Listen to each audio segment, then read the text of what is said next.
जय जय श्री हितहारिवंश। आप लोग लाडली जी की कृपा से श्री परम पावन महामहिम वृंदावन धाम पधारे, ये सौभाग्य की बात हुई। अब आगे के लिए प्रार्थना है कि हमारा एक एक क्षण प्रिया प्रीतम के चिंतन में जाए, उनके नाम में जाए, सोई जीवन की सार्थकता है। हरिवंश नाम बिसरे न छिन, श्री हरिवंश सहाय भल। यदि एक क्षण भी हम प्रभु का नाम न छोड़े तो प्रभु की कृपा हमें प्राप्त हो जाए। और अखिल कोटि ब्रह्मांड नायक परात्परी इसकी कृपा प्राप्त हो गई तो दुर्लभ क्या रहा। हम लोग इच्छा और कामनाओं से अशांत और नाना प्रकार की चिंता, उद्वेग, शोक से ग्रसित है। यदि हमारी इच्छाओं की पूर्ति होगी तो प्रियालाल से होगी, संसार पूर्ण नहीं कर सकता। इसलिए सब सोहित निष्काम मति श्री वृंदावन विश्राम श्री राधा वल्लभ लाल को हृदय ध्यान मुख नाम। सबसे हम प्रेम का व्यवहार करें, किसी से कुछ चाहे नहीं। निष्कामता में जो बल है वो सकामी पुरुष जान ही नहीं सकता। निष्कामता में एक आकर्षण होता है। निष्कामता भगवान का स्वरूप है। निष्कामता भगवान को आकर्षित कर लेती है। जो चाह है वो नीचे गिराती जाती है और जो अचाह है वो ऊपर उठाती जाती है। यदि हम निष्कामता को स्वीकार करें, सबसे प्रेम का व्यवहार करते हुए और हृदय से प्रिया प्रीतम का ध्यान, मुख में नाम, तो हमारा जीवन सार्थक हो जाए। सबसे प्रार्थना है कोई नशा मत कीजिए, कोई गंदे आचरण मत कीजिए, खूब नाम जप कीजिए, स्वस्थ रहिए, प्रसन्न रहिए। पंकज जी कोटा से। राधे राधे राधे महाराज जी। महाराज जी, लोग तीर्थ स्थान पर तीर्थ याटन करते हैं, जबकि भगवान सभी जगह हैं, कन कन में हैं, तो धार्मिक स्थलों पर जाना चाहिए या नहीं महाराज जी? मेहंदी में लालिमा होती है ना, पर मेहंदी के पूरे पेड़ को चीर डालो, कहीं लालिमा दिखा दो तुम तुम्हें समझे नहीं ना। उसकी एक प्रक्रिया है ना। उसके पत्ते तोड़िए, उसको बांटिए, बांट के लगाइए, आधा घंटा लगा रहने दीजिए, फिर धो दीजिए। तो आपको दूध में घी है, पूड़ी पका सकते हो, लेकिन घी है उसी में। उसकी एक प्रक्रिया है। उसको दही बनाओ, मंथन करो, मक्खन निकालो, फिर उसको तप्त करो, तब वो घी बन जाएगा। समझ रहे ना। ऐसे परमात्मा सर्वत्र है। चीर फाड़ डालो किसी को, कहीं भी अगर मिल जाए तो बताओ। उसकी प्रक्रिया है साधना के लिए हमें पवित्रता चाहिए। तो हम भगवान के परम पवित्र दिव्य स्थानों में जाते हैं, हरिद्वार, काशी। इनमें हमें पवित्रता मिलती है। जब हमारा हृदय पवित्र होता है तो हमारे अच्छे भाव होते हैं, तो वो भाव भगवान को समर्पित हो जाते हैं और हमें भगवान का अनुभव हो जाता है। जब हमारा भाव बन जाए ना, तो हम कुत्ते से भी भगवान प्रकट कर सकते हैं। हमारा भाव बन जाए तो हम ईंट से भी भगवान प्रकट कर सकते हैं। हमारा भाव ना बने तो भगवान में भी भगवान नहीं दिखाई दे रहे। दुर्योधन का भाव नहीं है भगवान के प्रति, तो श्री कृष्ण को एक बहुत विद्वान प्रवीण यदुवंशी समझता, वो भगवान नहीं मानता। दुर्योधन भगवान नहीं मानता। जब भगवान ने विराट रूप दिखाया तो बंदी बनाने की कोशिश की। वो भगवान को मनुष्य मानता रहा, कभी भगवान नहीं माना। तो बात समझ में नहीं। ये जो तीर्थ बने हैं ये पावर है, अध्यात्म के पावर है। जैसे गंगा जी नहा के आप देखो कैसा लगता है, एकदम फ्रेश, लेकिन नियमानुसार। अब गए कुल्ला कर रहे हो, थूक रहे हो और मल रहे हो, साबुन लगा रहे हो, कोई अनुभव नहीं होगा। गए साष्टांग दंडवत किए, माथा में जल रखा और गए चुपचाप 5, 7, 11 डुबकी लगाई, एकदम बाहर हो गए। देखो एकदम आनंद आएगा। वृंदावन आए हो, परिक्रमा लगाओ, बिहारी जी के दर्शन करो, किसी का दिया हुआ कुछ खाओ मत, रजरानी लगाओ, नाम जप करो। जब जाओगे तो एक अच्छा अनुभव होगा, एक आनंद अनुभव होगा। अब यहीं आओ, इधर उधर सब गंदगी करो, तो जब जाओगे तो कुछ हाथ नहीं लगेगा। ये परम पवित्र स्थान बनाए गए हैं कि हमको अध्यात्म का सहयोग मिले। हमारे जो गलतियां हो गई, पाप हो गए, वो नष्ट हो जाए। भगवान सर्वत्र है, पर जैसे दूध में सर्वत्र घी है, दूध से काम नहीं चल सकता, उसका प्रक्रिया। तो ऐसे प्रक्रिया का मतलब साधना। तो साधना का प्रारंभ करने के लिए हमें जो पवित्रता चाहिए वो गंगा है, काशी है, जो बड़े बड़े तीर्थ है, इनमें इसीलिए जाया जाता है कि हम गृहस्थ हैं, हमसे कोई ना कोई पाप बन जाते हैं। तो इन तीर्थों में जाने से हमारे पाप नष्ट होते हैं, हमारे पुण्य बनते हैं, हमारा हृदय पवित्र होता है। अवश्य जाना चाहिए, पर जिस पद्धति से रहना उसी पद्धति से रहना। हर तीर्थ में एक दिन उपवास करना चाहिए। अगर 3 दिन वास करे तो एक दिन उपवास करना चाहिए, दूसरे दिन फलाहार करना चाहिए, तीसरे दिन अन्नाहार करना चाहिए। एक दिन तो प्योर पूरा ऐसे जल पे रहना चाहिए या ऐसे कष्ट सहना चाहिए तीर्थों में जाकर। एक दिन उपवास करो, वृंदावन की परिक्रमा करो, बिहारी जी के दर्शन करो, यमुना स्नान करो, यमुना जी के पास बैठकर नाम कीर्तन करो, नाम जप करो, ये कमाओ। जो तीर्थ स्थानों में परम पवित्र भाव कमाए जाते हैं वो एक। लेकिन बड़ा विचित्र है, यमुना किनारे भी बैठकर गंदी बात करेंगे, यमुना किनारे भी बैठकर गंदी क्रियाएं करेंगे, इधर उधर सब गंदी बातें करेंगे, तो धाम का फिर लाभ कहाँ मिल पाएगा। तो समझ पाते हो, जरूर जाना चाहिए। तो महाराज जी, जैसे इतने बड़े बड़े तीर्थ स्थल है, कभी कभी वहाँ पे अनहोनी हो जाती है, इंसान भगवान को पाने जा रहा है। आप हमारी बात सुनो। अनंत जन्मों से भटका हुआ जीव, शरीर तो छूटना ही है, राइट टाइम है शरीर का। और अगर वो हरिद्वार में शरीर छोड़ता है, वो वृंदावन में शरीर छोड़ता है, काशी में छोड़ता है, तो उसे भगवान की प्राप्ति हो जाएगी। कितना बढ़िया लाभ मिला। शरीर तो छूटना ही था, लेकिन शरीर ऐसी जगह छूटा कि भगवान की प्राप्ति हो गई। तो इसमें लाभ हुई कि हानि हुई? लाभ। हाँ, तो हमें निगेटिव नहीं सोचना, हमें पॉजिटिव सोचना है। काशी है, वृंदावन धाम है, हरिद्वार है, गंगा का तट है, यमुना का तट है, इनके किनारे प्राण निकलते हैं तो जीव की उत्तम गति होती है। प्राण तो निकलने थे, लेकिन यहाँ निकले, ये उत्तम गति हुई। जैसे आपके 100 रुपया जेब से बिहारी जी के सामने कट गए, तो निश्चित मान लो करोड़ों का नुकसान होना था। आप वृंदावन आए तो धाम की कृपा से मात्र 100 रुपये में वो कार्यक्रम हो गया तुम्हारा। अब अगर तुम पॉजिटिव नहीं सोचते तो निगेटिव सोचकर चलोगे, तुम आए ना तो तुम्हारा मंगल हो गया। करोड़ों का नुकसान भगवान ने 100 रुपये में निपटा दिया। या ठोकर लगी, थोड़ी चोट लग गई, बहुत बड़ी हानि थोड़ी सी चोट में निपटा दी। उसे हम निगेटिव क्यों सोचे, उसे हम पॉजिटिव सोचे। जो सत्य है, जो सत्य है, ये परम सत्य है, कोई बहानेबाजी नहीं, ये परम सत्य है।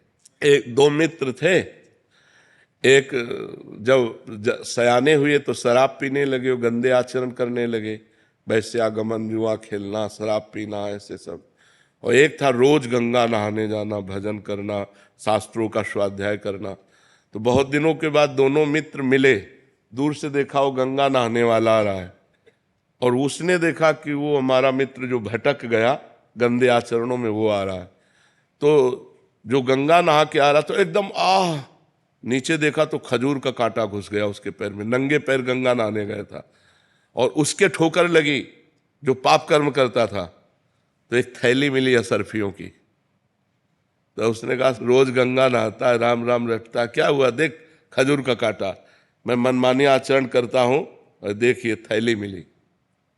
उसको लगा यार कि हम इतना संयम नियम से चल रहे हैं, हमें खजूर का कांटा इतना बड़ा होता है, इसलिए आज से मैं गंगा नहीं नहाऊंगा, भगवान का भजन नहीं करूंगा। तो जब किसी को संशय हो जाता है तो भगवान धर्मात्मा पुरुष का संशय निवृत्त करने के लिए कोई न कोई रूप धारण करते हैं। चाहे वो ग्रंथ रूप मिल जाए या कोई संत मिल जाए, तो भगवान एक संत के रूप में आए और कहा बेटा तुम्हारे कांटा लग गया, क्या लाओ मैं निकाल दूं, तुम भगवान का भजन करते हो इसलिए तुम धन्य हो। तो उनका अब ये सब बातें हमको मत बताओ कि धन्य हो, धन्य वो है।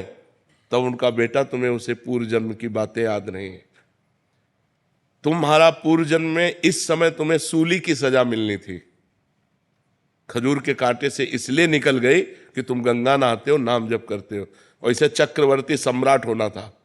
और ये अपने पाप कर्म करके बस ये आखिरी थैली है, ये जहां भोग लेगा तो इसको दुर्गति प्राप्त होगी, और तुम्हारा ये कांटा ही आखिरी है, और ये जहां हटा, इसकी पीड़ा हटी तो तुम आगे परम धाम को परम लाभ प्राप्त करोगे। तो कभी कभी वर्तमान की घटनाओं में हम लोग भगवान पर अश्रद्धा कर लेते हैं, पॉजिटिव बात हम सोचे, नहीं तो हमें भगवान की इस मंगल में विधान में अश्रद्धा हो जाएगी, नहीं हो जाएगी। सलोनी जी गुरुग्राम से। राधे राधे गुरुदेव। राधे राधे महाराज जी। महाराज जी, जैसे कि आपके श्रीमुख से सुना है कि माया भगवान की ही शक्ति है जो भक्ति की परीक्षा लेती है। महाराज जी, तुलसीदास जी परीक्षा का तात्पर्य है वो हमारे विपरीत भावनाएं पैदा करती है। बस हम चलना चाहते हैं अच्छे मार्ग में, वो गलत की तरफ आकर्षित कर रही। हम प्रभु से प्यार करना चाहते, वो रुपया से प्यार करवाना चाहती, वो किसी शरीर से प्यार करवाना चाहती, किसी संबंधी से प्यार कराना चाहती। हम चाहते हैं प्रभु मिल जाए, वो चाहती है कि मान प्रतिष्ठा मिल जाए, रुपया मिल जाए। ये उसकी फेंकने की है, वो हमारे सामने ये सब फेंकती है। अगर हम सच्चे उपासक हैं तो इनको रौंदते हुए आगे बढ़ जाए, अगर कच्चे हैं तो इन्हीं में खेलने लगेंगे। ये माया का कार्य है कि वो हमारे सामने प्रलोभन फेंकती है। ये भक्ति का कार्य है कि हम वैराग्यवान होकर भगवान की तरफ चलें, अपने लक्ष्य की तरफ चलें। समझ पा रहे हैं आप? महाराज जी, आपका प्रश्न था कि हम प्रभु की शरण में हो जाते हैं फिर भी माया हम पे हावी क्यों होती है? क्योंकि प्रभु की ही तो है ना। मम भक्ति मम युवांशो और मम माया, तीनों भगवान की तो है। हम भी भगवान के हैं, माया भी भगवान की है। तो घर के ही घर की बात कर रहे हैं, उसके कोई विपरीत थोड़ी है। किसी और दैवी माया, किसी और देवता की थोड़ी है कि हम भगवान की भक्ति करें, हमारी परीक्षा ले। नहीं, घर की सामग्री है। पर आप प्यार किससे करते हैं ये देखना होगा आपको। घर में ही सब सामग्री रखी है, घर के ही सब जन है, पर प्यार किससे करते हैं? भगवान कहते हैं ममैवांशो जीव लोके, अय जीव तू मेरा अंश है। और भगवान कहते हैं मम माया दुरत्यया ममैवांशो, और मम माया और मम भक्त्या, मेरी भक्ति। तो सब कुछ भगवान का ही तो है। तो हम जब सब कुछ भगवान का जान लेंगे तो माया रहेगी ही नहीं। जब हम कुछ अपना मानते हैं, कुछ पराया मानते हैं, तो माया रहती। मैं और मोर तोर तय माया। नहीं, माया नाम की चीज नहीं है। माँ माने नहीं या माने जो, जिसकी सत्ता ही नहीं उसे माया कहते हैं। सब कुछ भगवान का है। नाथ सकल संपदा तुम्हारी, मैं सेवक समेत सुतनारी। तो माया है ही नहीं, कोई बंधन नहीं, कहीं बंधन नहीं है। मेरे प्रभु में प्रभु का दास, सब कुछ प्रभु का, सब में प्रभु, कहाँ माया? और जहां मैं और पराया, मैं मोर तय तोर, वही माया लागू हो जाती है। गुरुदेव, भगवान जैसे मन गिरा देता है उस टाइम प्रभु रक्षा क्यों नहीं करते या बल क्यों नहीं देते? खिलाड़ी को खेल के लिए मैदान छोड़ दिया गया। अब आप कितना प्रवीणता पूर्वक खेलते हैं ये आपको छूट दी गई है। आप हार जाते हैं या जीत जाते हैं, खेल है ये, भगवान की माया का खेल है। कोई माया पराई हो तो भगवान रोक दे। तुम्हारे सामने संसार के भोग रखे हैं और तुम्हारे सामने भगवान का मार्ग रखा है, सत्य का मार्ग। अब भोग वाले मार्ग में आप जा रहे हैं या सत्य वाले मार्ग में, आपको छूट दी गई है। भगवान ने मनुष्य जन्म में ये छूट दिया है। आप पाप कर्म खूब कर लो या पुण्य कर्म कर लो, या पाप पुण्य दोनों से परे भजन कर लो। भगवान ने अवसर दिया, आपको ज्ञान दिया है। ऐसा नहीं कि आपको ज्ञान ना हो कि क्या अच्छा मार्ग क्या बुरा मार्ग। जब आप बुरा मार्ग चयन करते हैं तो आप ही तो चयन कर रहे हैं ना। तो भगवान का ना दोष है ना माया का दोष है, दोष हमारा है जिसे भजन के द्वारा, सत्संग के द्वारा, शास्त्र स्वाध्याय के द्वारा हम निर्दोष अवस्था को प्राप्त हो, अपने मन पे शासन करें। हम मन के गुलाम क्यों हो गए? क्यों हो गए? भोगों के लिए तो हो गए। अब भोगों से हटिए, मन आपका गुलाम बन जाएगा। तो देखो, सुधार हमको अपना करना है, ना कि हमें माया पर लांछन देना है, ना भगवान पर लांछन देना है। आपने कभी देखा माया आके आपको परेशान कर रही? आप विचार करके देखिए, हमारा मन ही माया है। जब मन भोगों की तरफ जाता है और हम उसको सपोर्ट कर देते हैं तो हम गिर जाते हैं, और जब हम नहीं सपोर्ट करते तो हमको जलाता है, व्यथा पैदा करता है। उसे हम सह जाते हैं तो हम आगे बढ़ जाते हैं। उस व्यथा को सहना है जब मन को हम ना बोलते हैं और वो हमें जलाता है। अगर हम उस जलन को सह गए, भगवान ने कहा है मात्रा स्पर्शास्तु कौन्ते शीतोष्ण सुख दुखदा आगमा पाइनो अनित्यास्तास्ति तिक्षस्व भारत। हे भारत, ये आने जाने वाले सुख दुख काम क्रोध आदि, इनको तुम सहो। जो सह जाता है वो भगवान को प्राप्त कर लेता है, जो सह नहीं पाता, भोग लेता है, वो माया को प्राप्त होता है, वो बार बार जन्म मरण को प्राप्त होता है। मुझे भगवान बहुत डर लग रहा है कि आप छोड़ न दे, गलतियां हो जाए तो। आज तक की सारी गलती की नाम पकड़े रहो, नाम। अगर नाम पकड़े रहोगे तो गलतियां भी जो हो गई हैं वो नष्ट हो जाएंगे, आगे होने की संभावना नहीं रहेगी। वर्तमान में जो हमारी कमजोरी वो ठीक हो जाएगी। खूब नाम जप करो, नाम जप करो। सुदीप जैन जी दिल्ली से। राधे राधे। राधे राधे महाराज जी। महाराज जी, इस संसार में व्यक्ति द्वारा प्राप्त की जाने वाली अधिकांश सफलता आत्म परीक्षण का नतीजा है, ना कि केवल योग्यता या चरित्र का। महाराज जी, क्या ये बात परमेश्वर के राज्य में भी सत्य है? नहीं, आप कैसा, आपकी बात हम अभी समझ नहीं पाए, क्या कहना चाहते हैं आप? नहीं, इस संसार में आगे बढ़ने के लिए जरूरी रहता है कि अपने प्रयास रहें और वो उसको हम आगे प्रोजेक्ट कर पाए, सबको पता चले कि हम ये प्रयास कर रहे हैं। नहीं तो सबको सफलता मिल जाती है क्या? नहीं मिलती ना। तो उसमें भी पीछे लगा हुआ प्रारब्ध है। अगर आपका प्रारब्ध सही हुआ तो थोड़ी सी भी प्रयत्नशीलता आपको बहुत ऊंचाई पे पहुंचा देगी। अगर आपका प्रारब्ध बुरा है तो बहुत बड़ा प्रयत्न करने पर हाथ कुछ नहीं लगा, वो असफलता ही हाथ लगी। तो जगत में देखा जाता है दो प्रकार के प्राणियों को, कि थोड़ी सी प्रयत्नशीलता वाले बहुत उद्योगशील हो गए, बहुत व्यापारी धनी मानी बन गए, और एक बहुत पढ़ा लिखा, बहुत प्रयत्नशील, बहुत बुद्धिमान, लेकिन वो कुछ सफलता प्राप्त नहीं कर पा रहा। तो उसके पीछे उसका प्रारब्ध होता है, उसके पाप फल और उसके पुण्य फल। पाप फल है तो उसको गिरा देगा, पुण्य फल है तो उसे उठा देगा। तो प्रारब्ध को हम अगर रोकने की क्षमता रखते हैं तो हम परिणाम को सुधार कर सकते हैं, अन्यथा नहीं। प्रारब्ध को रोकने की क्षमता तपस्या और भजन में होती है। अगर हम भजन कर रहे हैं तो अपने प्रारब्ध को कंट्रोल में रख सकते हैं। आया है बुरा प्रारब्ध, हम उसे शासन में ले सकते हैं, हम उसका परिवर्तन कर सकते हैं, क्योंकि मनुष्य जन्म है ना, हम नए भाग्य की रचना कर सकते हैं भगवान के भजन से। तपस्या का तात्पर्य है अपने धर्म में चलने पर जो हमें ताप मिलता है, जो हमें कष्ट मिलता है, उसको सह जाना ही तपस्या कहते हैं। तो आप समझ पा रहे हैं? तो आपका मतलब था कि अध्यात्म में भी ऐसा होता है? हाँ, परमेश्वर के राज्य में भी सत्य है ये बात?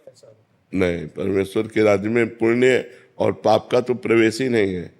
वो तो सच्चिदानंद मार्ग है, उसमें ऐसा नहीं। उसमें सफलता कृपा से विशेष होती है। अपना साधन तो निमित्त बनता है, अपना प्रयास तो निमित्त बनता है, लेकिन पूर्णता कृपा से होती है। क्योंकि हम सीमित सामर्थ्य वाले उस असीम परमात्मा को कैसे प्राप्त कर सकते हैं? हम जैसे एक सीपी है, वो समुद्र की था कैसे ले सकती है? सीपी वो समुद्र की, तो हम एक सीपी हैं, हमारी बुद्धि एक सीपी की तरह है और भगवान एक समुद्र है। तो वो कृपा करके हमारे सीपी में आके बैठ जाए वो बात अलग, वो हमारी बुद्धि में आकर के कृपा करके बैठ जाते हैं तो पूर्ण ज्ञान, पूर्ण अनुभव, पूर्ण ब्रह्म परमात्मा स्वरूप हो जाता है। लेकिन उसमें हमारा प्रयास भी, अत्यंत प्रयत्न देखकर भगवान कृपा करते हैं। जब देखते हैं कि रात दिन ये साधना में लगा है, भजन में लगा है, तो वो कृपा कर देते हैं। ऐसे नहीं कि मनमानी भोगों को भोगे, खूब खाए पिए मौज मस्ती से रहे, भगवान कृपा कर दे, ये नहीं। जो रात दिन विकल है भगवान के लिए, तब भगवान की कृपा उतरती है और उसे भगवत साक्षात्कार करा देती है। उसमें शुभ अशुभ कर्मों का नाश होने पर भगवत साक्षात्कार होता है। उसमें शुभ अशुभ, लौकिक उन्नति और लौकिक अवनति, इन दोनों में हमारे पूर्व के शुभ अशुभ का बड़ा योग रहता है। लेकिन भगवत प्राप्ति में शुभ अशुभ दोनों का नाश होने पर योग प्राप्त होता है। समझ पा रहे हैं आप? नीतीश जी गुरुग्राम से। राधे राधे महाराज जी। महाराज जी, मैंने जीवन में जो भी भक्ति की वह किसी ना किसी इच्छा की पूर्ति हेतु की। आपसे नाम जप की महिमा सुनी तो उसे भी लो वर्ष आरंभ किया। अब मन में ये भाव उठता है कि अपने प्रभु की निष्काम भाव से आराधना कब कर पाऊंगा और कैसे कर पाऊंगा? जब हम ये रहस्य समझ जाएंगे, बड़े बड़े नहीं समझ पाते हैं और चूक करते रहते हैं। आप तो गृहस्थी में हैं, बड़े बड़े साधकों से भी चूक हो जाती है। हम जब कोई कामना करते हैं, कोई संकल्प करते हैं, तो अज्ञान ही होता है। परोपकार का संकल्प करते हैं तो ये भी अज्ञान है। समझ में आएगा तब जब हमें शुद्ध ज्ञान हो जाएगा। सबसे बड़ा परोपकार है अपने को संकल्प रहित कर लेना, अपने को कामना रहित कर लेना, क्योंकि सामने चराचर जगत में एक सच्चिदानंद भगवान के सिवा कोई नहीं है। बहुनाम जन्मनावंते ज्ञानवान माम प्रपद्यते वासुदेवा सर्वमित सा महात्मा सुदुर्लभा। वासुदेव का क्या उपकार करोगे? वासुदेव ही स्वयं सब रूपों में बना, ये तुम जान लो, यही तुम्हारा उपकार हो जाएगा। भगवान ही चराचर जगत में अपना रूप धारण किए हुए विराजमान है। वो अपने आप का सृजन कर रहा है, अपने आप का पालन कर रहा है, अपने आप का संहार कर रहा है। ये तुम जान लो, यही परोपकार हो जाएगा। इस परोपकार शरीर का, अब ये दोबारा जन्म न ले, ये परम पद को प्राप्त हो जाए, क्या कामना करोगे? रुपया जितना एकत्रित होगा मरने के बाद 1 रुपया जाएगा क्या? शरीर जाएगा क्या? संबंधी जाएंगे क्या? यहाँ का जितना भी पद प्रतिष्ठा जाएगा क्या? विवेक वही है जो परिणाम को देखता है। विवेक वही है जो परिणाम को देखता है। अविवेक वही है जो वर्तमान के भोग को देखता है। तो जब नाम जप करोगे और सत्संग सुनोगे तो विवेक का प्रादुर्भाव होगा। विवेक मोह का नाश करेगा, और मोह ही समस्त भोगों की लालसा की जड़ है। मोह ही आवागमन की जड़ है। मोह मूल बहुशूल प्रद त्यागो तम अभिमान भजो राम रघुनायक कृपा सिंधु भगवान। जब तक मोह का त्याग नहीं होगा तब तक नहीं। संकल्पों का त्यागी ही ज्ञानी है, भक्त है, योगी है। कोई संकल्प नहीं। यंत्रवत शरीर से गुणानुगुण वर्तनते, चेष्टाएं हो रही, लेकिन संकल्प का त्यागी जब तक नहीं है तब तक बंधन है। संकल्प का बंधन है। किस बात का संकल्प? एक परमात्मा ने संकल्प किया, उसी संकल्प में आप अपना संकल्प मिला दीजिए। एकोहम बहुश्यामा। उस परमात्मा ने संकल्प किया, एकोहम बहुश्यामा, मैं एक बहुत रूपों में हो जाऊं, वही तुम हो, तत्त्वमसि। किस बात का संकल्प? कैसा संकल्प? क्या परोपकार? क्या उद्धार? खेल हो रहा है, आप प्रश्न कर रहे हैं, इधर से उत्तर हो रहा है। वही प्रश्न करता है, वही उत्तर देने वाला है। केवल द्वैत की लीला हो रही है। विराजमान तो एक है, एक वो ब्रह्म द्वितीयो नास्ति, दूसरा कोई है नहीं, किसको उपदेश करे? तो जैसे प्रश्नकर्ता लीलावत प्रश्न कर रहा है, ऐसे उत्तर के रूप में भी लीलावत उत्तर हो रहा है। लेकिन प्रश्नकर्ता और उत्तरकर्ता दोनों एक ही हैं, किंचन मात्र भी अंतर नहीं है। वही परमात्मा प्रश्न करता है, वही परमात्मा उत्तर दे रहा है, बस केवल लीला द्वैत की हो रही है। तो जब तक कामनाएं हैं, संकल्प हैं, तब तक परमात्मा साक्षात्कार नहीं है। किसी भी सिद्धांत से चलोगे तो कामना और संकल्पों का त्यागी ही सन्यासी है, योगी है, भक्त है, प्रेमी है। हमारा कोई संकल्प नहीं, हमारी कोई कामना नहीं। प्रभु इस शरीर से जो चेष्टा करा रहे हैं वो निमित्त मात्र केवल है। केवल चेष्टा हो रही, संकल्प नहीं। प्रभु जगत उद्धार की चेष्टा करा रहे हैं, प्रभु जगत को सुख देने की चेष्टा करा रहे हैं, वो करा रहे हैं। यंत्रवत शरीर से हो रहा है, मैं करता नहीं हूं। और जब संकल्प होता है तो मैं करता होता है, और जब करता होता है तब अज्ञान होता है। अहंकार विमूढ़ आत्मा करता हमिति मन्यते। मैंने ऐसा किया, मैं ऐसा करूंगा, मैं ऐसा कर रहा हूं, यही त्यागने के लिए हम परमार्थ पथ के पथिक बने हैं। वो ऐसा करवा दिया, वही करवा रहा है। वही जो भक्त है वो भगवान को देखता है, जो ज्ञानी है वो गुणों को देखता है। गुणानुगुण वर्तनते मनुष्या पार्थ सर्वसा। इसलिए और आगे बढ़ो। जब भजन करके आगे बढ़ोगे तब सब कामनाएं अपने आप क्षीण हो जाएंगी। जी, किसी भी संकल्प की पूर्ति या अपूर्ति में क्या ज्ञानी को दुख या क्लेश होता है, या हर्ष या? संकल्प ही नहीं होता तभी तो ज्ञानी होता है। संकल्प तो अज्ञान की धरा में होता है, संकल्प ही नहीं होता है। और उसके द्वारा जो करवाया जा रहा है उसमें उसको क्लेश होगा? नहीं, न सुख न क्लेश, न नहीं, बिल्कुल नहीं। न कोई सुख है और न कोई उसको दुख है। वो सुख दुखे समय कृत्वा लाभा लाभो जया जयो। जय और पराजय में, सुख और दुख में, लाभ और हानि में समान समान जिसकी वृत्ति वही जीवन मुक्त महापुरुष है, जिसकी समान समता में वृत्ति है। निरपेक्षम मुनिम शांतम निर्वैरम समदर्शनम तब अनुब्रजाम्यहम नित्यम पुयत्यंगुरेणु भी, जो किसी की अपेक्षा नहीं रखता, जो मननशील है, जो हर समय द्वंद्वों से परास्त नहीं होता, द्वंद्वों में विजय को प्राप्त होकर शांत रहता है। शांतम समदर्शनम, सब जगह एक ही परमात्मा को देख रहा है। निर्वैरम, कहीं किसी से कोई राग नहीं, कोई द्वेष नहीं, कोई वैर नहीं, ऐसा महात्मा होता है जहाँ किंचन मात्र भी कोई संकल्प नहीं, कोई विकल्प नहीं। इस बात को हमें समझना होगा, इस बात को हमें समझना होगा कि हमें किसी का उद्धार नहीं करना है। सब भगवान विराजमान है, ये हमें देखना है।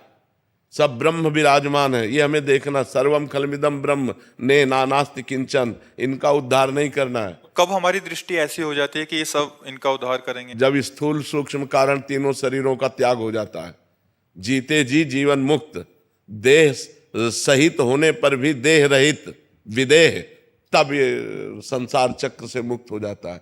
इसमें डट के भजन की आवश्यकता है, एकांत सेवन की आवश्यकता है। अपनी नाम प्रतिष्ठा और समाज प्रियता से बच करके जो एकांत सेवन करता है वही इस रहस्य को जान पाता है, नहीं इसी में फंसा रहता है।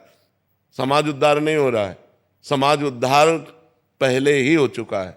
ये सब भगवान है। हमको अपनी दृष्टि में भक्त देखता है, उमा जे राम चरण रत विगत काम मद कोह निज प्रभुमय देखें जगत। ये हमारी दृष्टि है, हमारी दृष्टि। निज प्रभुमय देखें जगत, कैसन करे विरोध, मेरा प्रभु ही सब रूपों में। तो बोले फिर ये क्या कर रहे हो? कराया जा रहा है, ये हो रहा है, एक लीला विनोद हो रहा है। जैसे उसकी लीला से सृजन हो रहा है, पालन हो रहा है, श्रृंगार हो रहा है, ऐसे उस लीला पूर्वक वो यहाँ से उपदेश दिलवा रहा है। उनको सामने वाले कह रहे हैं हमें बड़ा लाभ मिल रहा है, ये केवल एक लीला विनोद है। लाभ क्या? वो सच्चिदानंद परमात्मा सिय राम में सब जग जानी, करो प्रणाम जोरी जुग पानी। जब तक हमारे अंदर संकल्प विकल्प है तब तक हमें सावधान रहना चाहिए। अभी हमने त्रिगुण का वाद नहीं किया। जब तक त्रिगुण का बाध नहीं होगा तब तक परमात्मा स्वरूप में स्थिति नहीं होगी। अपनी स्थिति को ब्रह्मबोध में लाए और जीवन मुक्त अपने को बनाए तो सब जीवन मुक्त है, दूसरा कोई है ही नहीं। जब तक ये ज्ञान नहीं होगा तब तक बात नहीं बनेगी। अब लीला में नहीं बताया जाता कि जैसे लीला में अभिनय राजा का कर रहा है तो पूरा राजा का ही रोल कर रहा है। वो थोड़ी कहेगा कि भाई पहले हमसे प्रार्थना सुन लीजिए, मैं राम कुमार नाम का एक आदमी हूँ और मैं आपके सामने 2 घंटे राजा का रोल कर रहा हूँ, ऐसा नहीं कहेगा।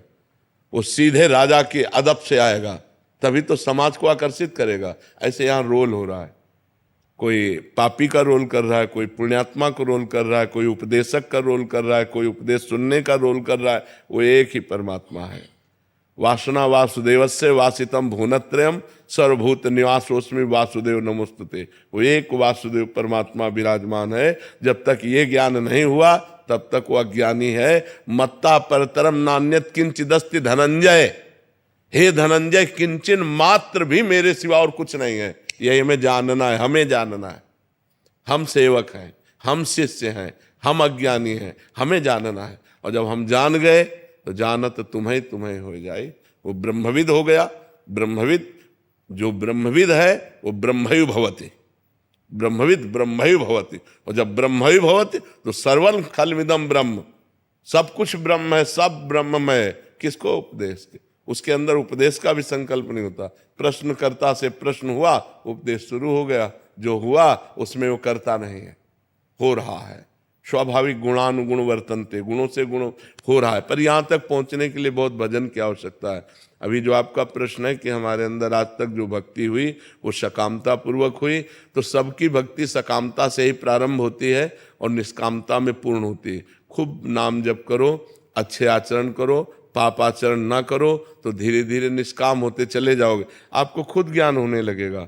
मैं क्यों भगवान से संसार की वो वस्तुएं मांगूं जो मेरे साथ नहीं जाने वाली? मैं क्यों मांगूं भगवान से वो वस्तुएं? क्यों मांगूं जिनके द्वारा हमारा कोई लाभ नहीं मिल रहा? अभी मैंने भगवान से मांगा कि हे नाथ मेरा एक काम बन जाए, और शाम के मर गए। तो हम ये मांगते कि हे नाथ आप मिल जाते, आपका भजन बन जाए। हे नाथ मैं ऐसा समय हमें दो कि अभी तक तो मैं प्रपंच में व्यतीत करता रहा, अब मैं आपका भजन कर लूं, अब आपको पुकारूं, आपका चिंतन करूं। प्रभु मेरे को वो क्षमता दीजिए जिससे मैं आपके संतों की सेवा कर सकूं, आपके भक्तों के संग कर सकूं, आपका नाम जप कर सकूं और आपके लिए अपने कर्तव्य कर्म को करूं। किसानी, व्यापार, नौकरी, समाज सेवा, चाहे जिस पद में हो, चाहे जो जिस नेता पद में हो, वो सब समाज सेवा है। वो भगवत भक्ति के भाव से करे तो वो भगवान को ही प्राप्त होगा। जब युद्ध करते हुए भगवान को प्राप्त हुआ जा सकता है तो सेवा करते हुए क्यों नहीं। मां मनुस्मर युद्ध च भगवान करे, मेरा स्मरण करते हुए युद्ध। तो युद्ध का तात्पर्य अपने कर्तव्य का पालन पोषण। भगवान अगरबत्ती वाली पूजा से उतना प्रसन्न नहीं होते जितना समाज सेवा से प्रसन्न होते हैं। यदि आप अपनी बुद्धि को शुद्ध रखें और जो आपको अधिकार मिला है, सबको अधिकार मिला है, जैसे कोई किसी का पुत्र है, कोई किसी का पति है, कोई किसी का भाई है, तो ये अधिकार ही तो है। हम अपने भाई से कैसा व्यवहार करें। भाई भाई को जरा सी बात में गोली से उड़ा रहा है। अरे यार, लक्ष्मण जी को जब वीर घातनी शक्ति लगी तो भगवान राम गोद में रख करके लक्ष्मण जी को रो रहे हैं और कह रहे हैं अगर मैं ऐसा जानता कि भाई से विछोह होगा तो मैं पिता की आज्ञा नहीं मानता। आप विचार करो ये क्या बुद्धि भ्रष्ट हो रही है।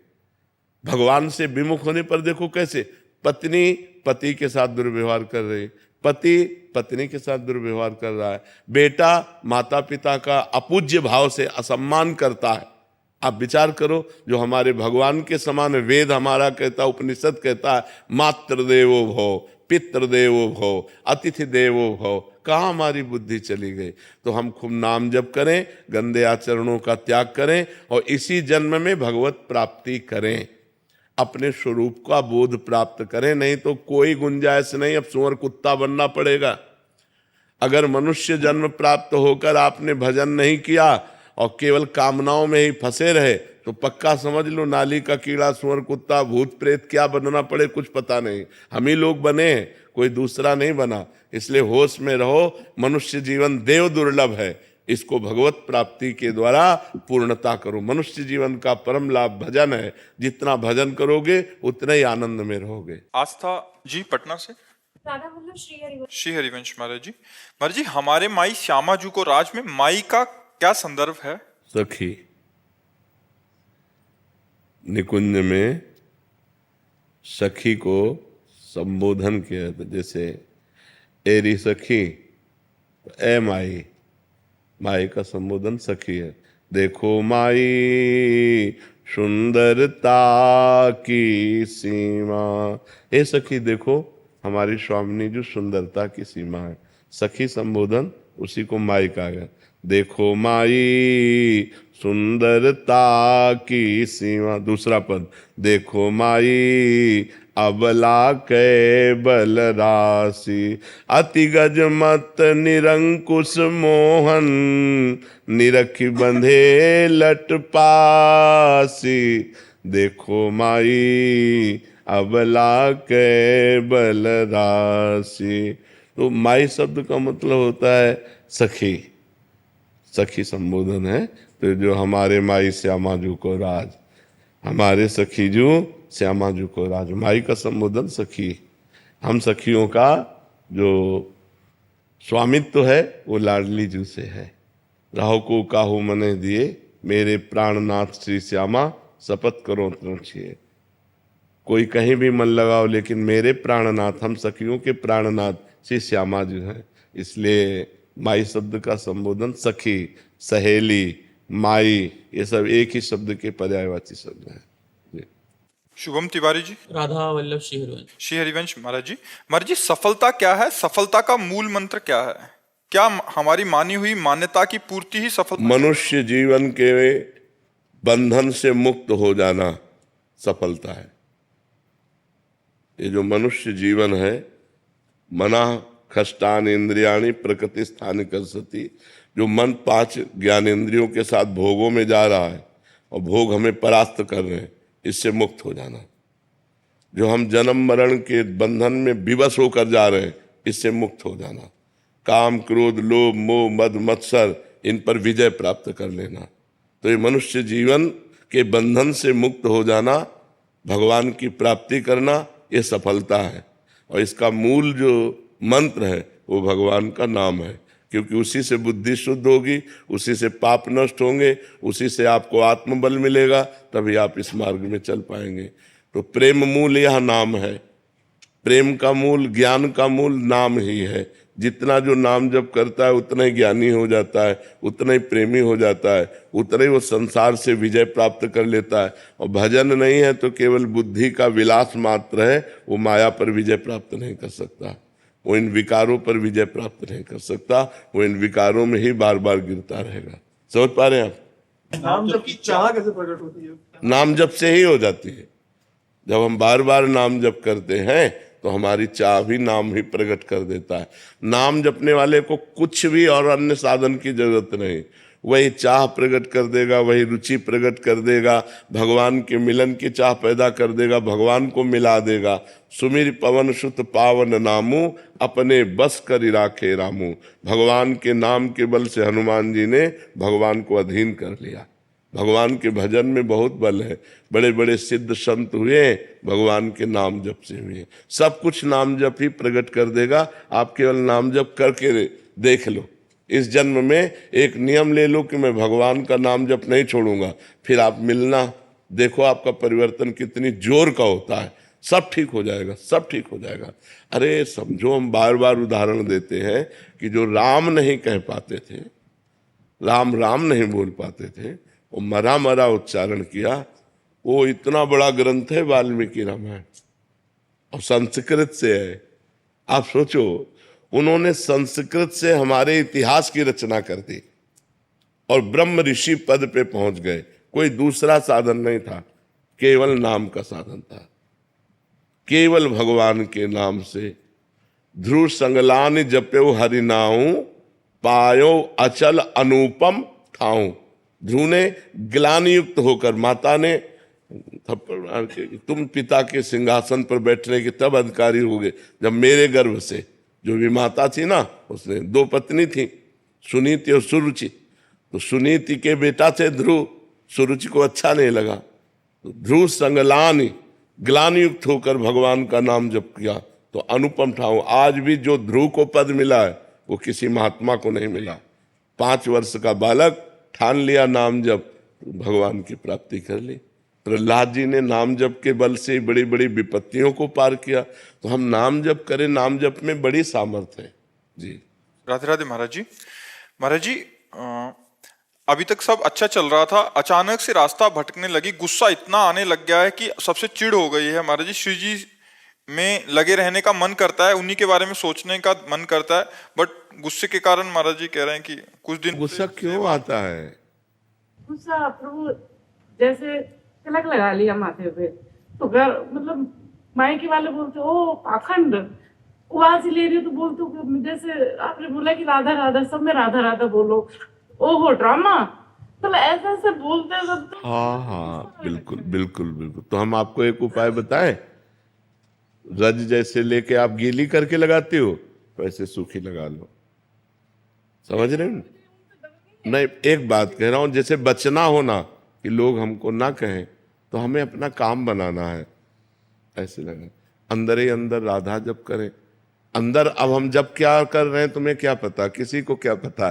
तो अगर हम व्यवहार में झगड़ा ना करना चाहें, अब जैसे अब हम तिलक लगाए हैं, आपका पति ही आपका विरोध करने लगे तो हमें लगता है अच्छा नहीं रहेगा। हमें वो तिलक गुप्त लगा लेना चाहिए। सूखी रज को जब हम गीली करते हैं ना, तो गीली ना करें, सीधे वही बट्टी लेके ऐसे अगर करें तो तिलक तो लग गया और तिलक दिखाई भी नहीं दे रहा है। तो हमें लगता है जैसे पति हैं, ससुर हैं, सास हैं, घर के जन हैं, अगर वो भक्ति विरोधी हैं तो हमें चाहिए गुप्त भक्ति करना चाहिए। हम उनको भी आदर करें, उनको भी प्यार करें, क्योंकि उनका पद है। जैसे पति है, वो हमें अपने मनोनुकूल चलाने की चेष्टा करेगा, हमको चाहिए उसके मनोनुकूल चले, हम उसकी वो बातें हटा दें जो बाहरी है। भक्ति अगर हम तिलक ना लगाएं, अगर हम कंठी ना बांधें और अंदर राधा राधा जप रहे हैं, तो क्या हमें भगवत प्राप्ति नहीं होगी? आप विचार करो, पक्का हो जाएगी, आप चिंता ना करें। अगर इससे विरोध होता है, वो आपको पाखंड कहते हैं, आपको चुभता है, तो आपके अंदर उनके प्रति क्रोध आता है, तो भक्ति बिगड़ी आपकी कि नहीं बिगड़ी? भक्ति बिगड़ गई कि नहीं बिगड़ गई?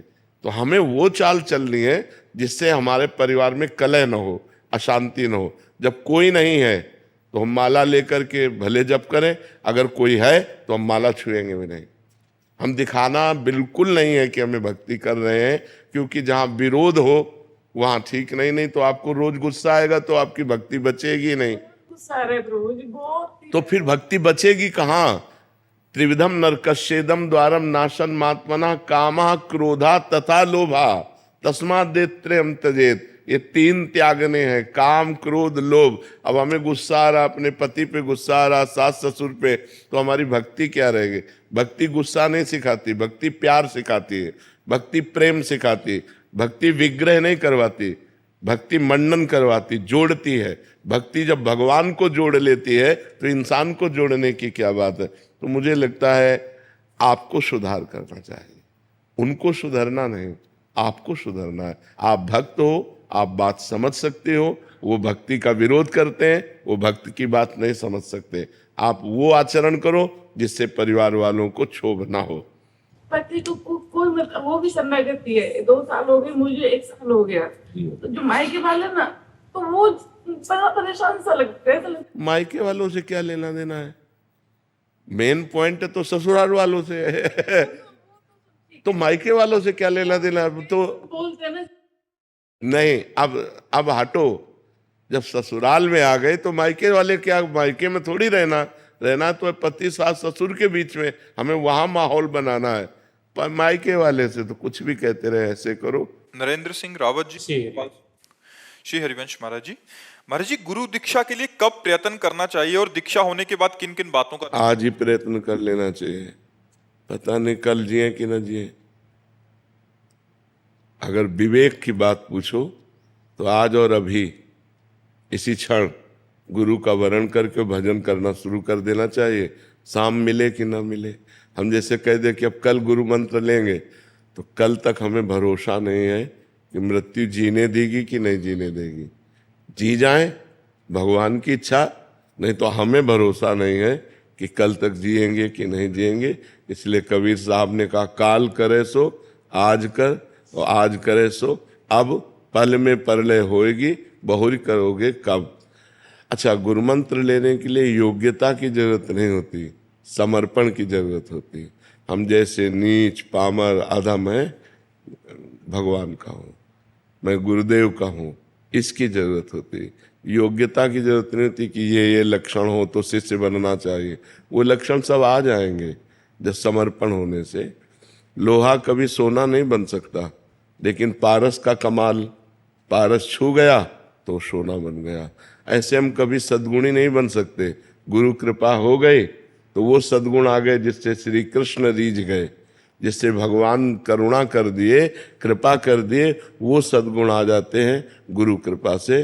तो हमारा भाव ये होना चाहिए कि हमें बहुत शीघ्र गुरु का वरण करके नाम जप करना चाहिए।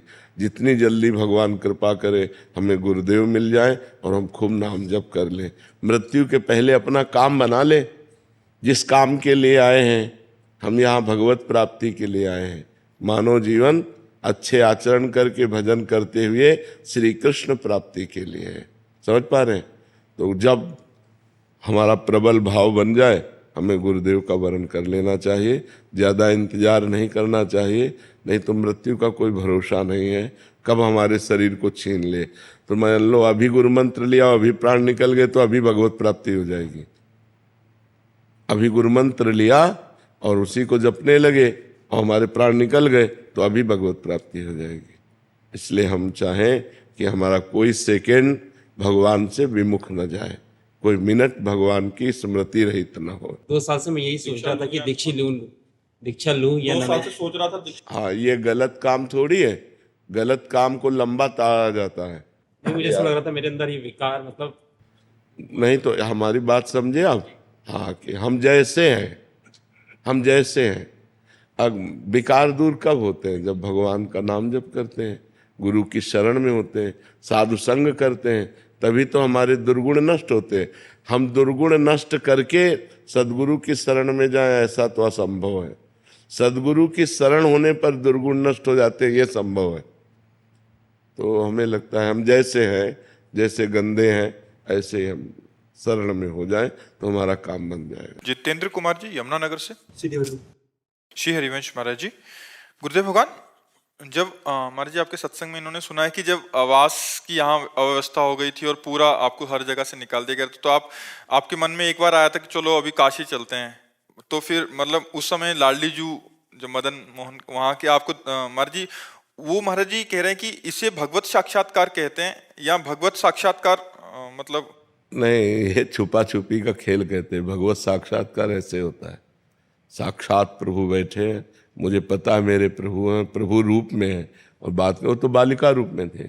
जीवन में ऐसी 50 घटना घट चुकी हैं जिनमें भगवान छुप छुप के खेलते हैं। ये छुप छुप के खेलना भगवत साक्षात्कार नहीं, पर ये भगवत साक्षात्कार की योग्यता है। भगवत साक्षात्कार की योग्यता है, पर भगवत साक्षात्कार ऐसा नहीं। श्री जी आएंगी तो श्री जी के रूप में आएंगे और साक्षात बात करेंगे। अभी वो बालिका के रूप में आई। श्री जी का जो स्वरूप है, जो सौंदर्य है, उसके लिए क्षमता भी तो चाहिए देखने की। भगवान श्री कृष्ण के चरणों से जो तेज निकलता है वो सहस्त्र सूर्य कोटि संप्रभा, हजारों सूर्यों के, करोड़ों सूर्यों के समान तेज। एक सूर्य को तो देख नहीं सकते और एक साथ करोड़ सूर्यों का तेज श्री कृष्ण के चरणों से निकल रहा है, हम कैसे देख पाएंगे?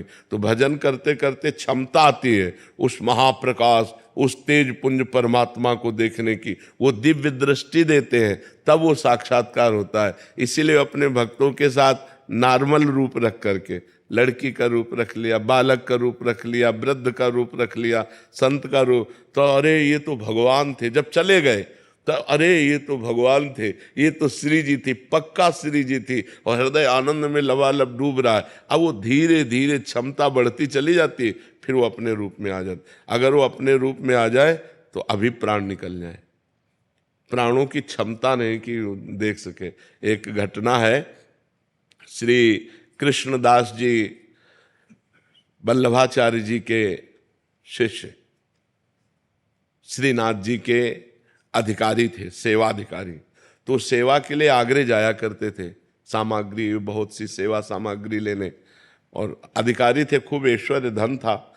तो एक दिन गए तो देखा बहुत से लोग मंडलाकार घेरे हुए और नाच गाना हो रहा है। तो कौतुक में उन्होंने कि कौन नाच रहा है? तो देखा तो एक नवीन वैश्या बड़ी सुंदर और बड़े हाव भाव से नृत्य कर रही थी। कोई 5 का नोट, कोई 10 का नोट जैसे ऐसे दे तो वो नजदीक लेने आती थी। कृष्णदास जी ने उस पर दया की कि संसारी लोगों को रिझा रहे, अगर ठाकुर को रिझा ले तो इसका जीवन कृतकृत्य हो जाए। तो उन्होंने स्वर्ण मुद्रा निकाली। जब स्वर्ण मुद्रा देखी तो भागती चली आई और आकर के अपने जो अदब करती है, अदब उन्होंने स्वर्ण मुद्रा दिया और कहा अगर हमारे डेरे पे नाचने आ जाओ तो तुमको 100 मुद्राएं देंगे सर। तो कहा आदेश करो, कहाँ तुम्हारा डेरा है? बोले हम अमुक जगह रुके हैं। तो अपने परिकर सहित गई। तो उनका तुम्हें यहाँ नाचना नहीं, केवल हमसे बात करनी। हमारे बादशाह हैं, अगर हमारे बादशाह के सामने तुम नाच दो तो तुम्हें 1000 मुद्राएं देंगे। अरे उनको बताओ कब? तो उनका अभी, पर 1 महीना हमारे साथ रहना होगा। तो उन्होंने जो उनके बजाने वाले थे उनको पर्याप्त मुद्राएं दी और वैश्या को लिया और आ गए। गिरिराज जी में जब ये हुआ कि कृष्णदास भंडारी जी, अधिकारी जी वैश्या को लेके आए तो सब गलत सोचने लगे। उन्होंने मानसी गंगा, राधा कुंड सब जगह स्नान करवाया और उसको पद सिखाया, जो आचार्यों के पद हैं, और भाव भंगियाँ तो उसको आती ही थी। और एक दिन 1 महीने के बाद फिर ले गए, बोले आज अपने बादशाह के पास ले चल रहा हूँ, वैसे ही अदब से करना जैसे बादशाह से किया जाता है। श्रीनाथ जी गिरिराज जी में विराजमान थे, श्रीनाथ जी के सामने गए और देखो कहा क्या, आगरे से हम आपकी सेवा की वस्तु लाते हैं, इस बार ये सेवा की वस्तु लाए हैं, आप इसे स्वीकार करो। जे उसने जोहार करके प्रणाम करके और पद गाया और नाचा, और नाच करके जे ही ऐसे किया ते ही श्रीनाथ जी अपने रूप में बस रूप देखा और धड़ाम से गिरी, मर गए। कृष्णदास जी बोले काम हो गया, गई भगवान की भेंट, भगवान के पास गई। तो भगवान का रूप ऐसा है, सब कोई देख के सह जाए। दिन रात भजन करके कष्ट सहते हुए जब हृदय धीरे धीरे धीरे धीरे धीरे, तो भगवान दिव्य दृष्टि देते हैं। देखो अर्जुन पास रहते हैं, भगवान श्री कृष्ण के साथ खाते पीते हंसते मजाक करते हैं, लेकिन भगवान का स्वरूप जो है वो नहीं जानते। जब भगवान ने विराट स्वरूप दिखाने की बात कही तो दिव्य दृष्टि दी, मतलब अर्जुन श्री कृष्ण रूप देख रहे हैं, लेकिन भगवान का जो और रूप है विराट, उसके देखने के लिए भगवान ने दिव्य दृष्टि दी कि नहीं? गीता में स्पष्ट लिखा हुआ है। जबकि श्री कृष्ण रूप देखने के लिए दिव्य दृष्टि चाहिए। जो श्री कृष्ण रूप अर्जुन के सामने है उसे देखने के लिए हमको दिव्य दृष्टि चाहिए, और अर्जुन जी उसे देख रहे हैं ऐसे ही। और अब उनको विराट रूप की जब दृष्टि मिली तो कांप गए महाराज। अर्जुन कांप रहे हैं, गीता में पढ़ के देख लो, थरथरा रहे हैं भगवान के विराट रूप को देखकर। तो जो साक्षात्कार है वो दिव्य दृष्टि से होता है। इसीलिए भगवान अपने भक्तों के साथ लीला करते रहते, छुप छुप के किसी न किसी रूप में आकर उनको दुलार कर जाते, उनको प्यार कर जाते, और बाद में अनुभव कराते कि यार ये तो भगवान है। हम एक घटना तुम्हें बताते, गिरिराज जी में दंडोती परिक्रमा लगा रहे थे। आगे आगे गुरुदेव भगवान थे और पीछे हम थे, दंडोती परिक्रमा। तो प्रातः वही 4 बजे होंगे, तो गिरिराज जी में ऐसे मोटा करधनी पहने हुए और नीचे का बस ऐसे खड़े हुए। ए बाबा 1 रुपया दे दे। उन्होंने कहा इस समय बालक है, पर उनका ब्रजवासी बालक है, कहीं आसपास गांव होगा, खेल रहे होंगे गिरिराज जी, ज्यादा विचार नहीं किया। हमने कहा रुपया कहाँ है हमारे पास? बस ऐसे कमर में अंगोछा में से रुपया बांधे हुए थे, क्योंकि श्री जी साथ रहती है तो भोग लगाने के लिए केला है, फल है, कुछ न कुछ खरीदना होता था। तो ए बाबा झूठ बोले बाले। तो कहा यार इसको कैसे पता चल गया? अंगोछा खोला और उससे रुपया निकाला, उसको दिया, और वो ऐसे मुस्कुरा के चल दिए। अब हमारी दंडोती रुक गई। गुरुजी के पास गए, उनका महाराज जी एक बालक कैसे? बोले यहाँ बालक कैसे?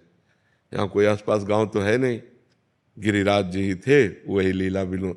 अब पश्चाताप हुआ, यार गिरिराज जी थे, अब लपेट कर जाते। अगर ये हमें पता होता कि ठाकुर जी है तो अब गले। तो ये ऐसे छुपा छुपी सैकड़ों बार खेलते अपने जनों के साथ, पर वो साक्षात्कार नहीं माना जाता। साक्षात्कार माना जाता प्रभु प्रभु के रूप में आकर साक्षात दर्शन देते हैं। ऐसे छुपा छुपी के खेल तो बहुत खेलते